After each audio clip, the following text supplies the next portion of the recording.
We all know Planet of the Apes. That fun, adventurous film with naked Charlton Heston showing off his man buns and people running around in ape costumes. Well, it's a little more than that, but that's not for this video. The sequels that followed were some of the first film franchises ever really created. It's far more complex than something you'd see in like Godzilla over in Japan. What I mean by that is that these films directly flow into each other. You know, with like Godzilla or James Bond, each film is sort of like its own standalone movie. They work on their own. Each one of these Planet of the Apes films directly go into the next one. And that's what really makes this one of the first true film franchises out there. Something like that was only done with serials, which by the 1970s had gone really out of style, especially here in the United States. But Adam, how does this really pertain to keeping your budget down? Well, I'm glad you asked. In the previous episode, we talked quite a bit about Spiros Skouros eating his baklava. And anyways, he introduced CinemaScope to the landscape of cinema in general. Well, he made some really bad choices. 20th Century Fox was in a bad place due to the fact that they'd made several large films that either flopped or simply cost too much that they couldn't recuperate those costs. So in comes the original Fox head, Darryl F. Zanuck, who storms in the office after being refused money for his war epic The Longest Day. Spiros! What the fuck are you doing? You're fired!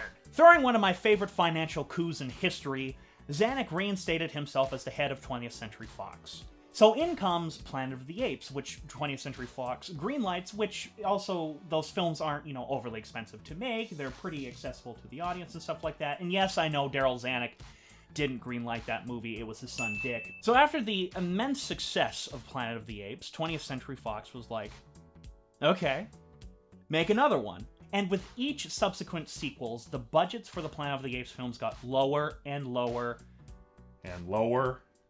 And lower. And yet at the same time, they kept making loads and loads of money. So by the fourth movie in the series, the budget was small, limited, non-existent, things like that. And it is called Conquest of the Planet of the Apes of the. I mean, even in 1970s money, $1.7 million to make a movie about a revolution, that is minuscule.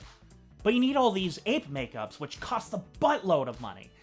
This takes place in the future, costing monies for sets. Uniforms are a must, music is a must, but you only got $1.7 million. Arthur P. Jacobs, the producer for all of the Planet of the Apes movies, was no stranger to making flops and things on low budgets. I mean, he made Dr. Dolittle. You know, that train wreck. But what he did was he looked into the 20th Century Fox lot to see what they had in stock.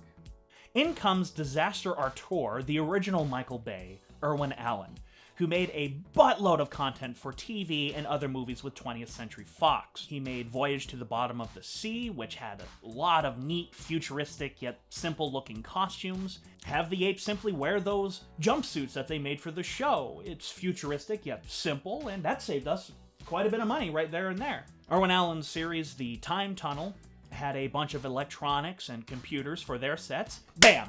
Use them on our sets. Just truck them on over to the new set that we built. There, you just saved a bunch of money on your computers. But wait, look at those rank insignias. Grab them! Put them on our SS Ape Control dudes! Well, we got some cool looking chair that Charlton Heston was using in the first movie. Let's use it! How about casting?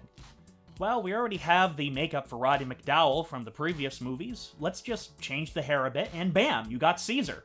But what about the other apes? We don't have the money to make a bunch of good masks for them. We'll shoot the riot scenes at night, use shadows. But wait!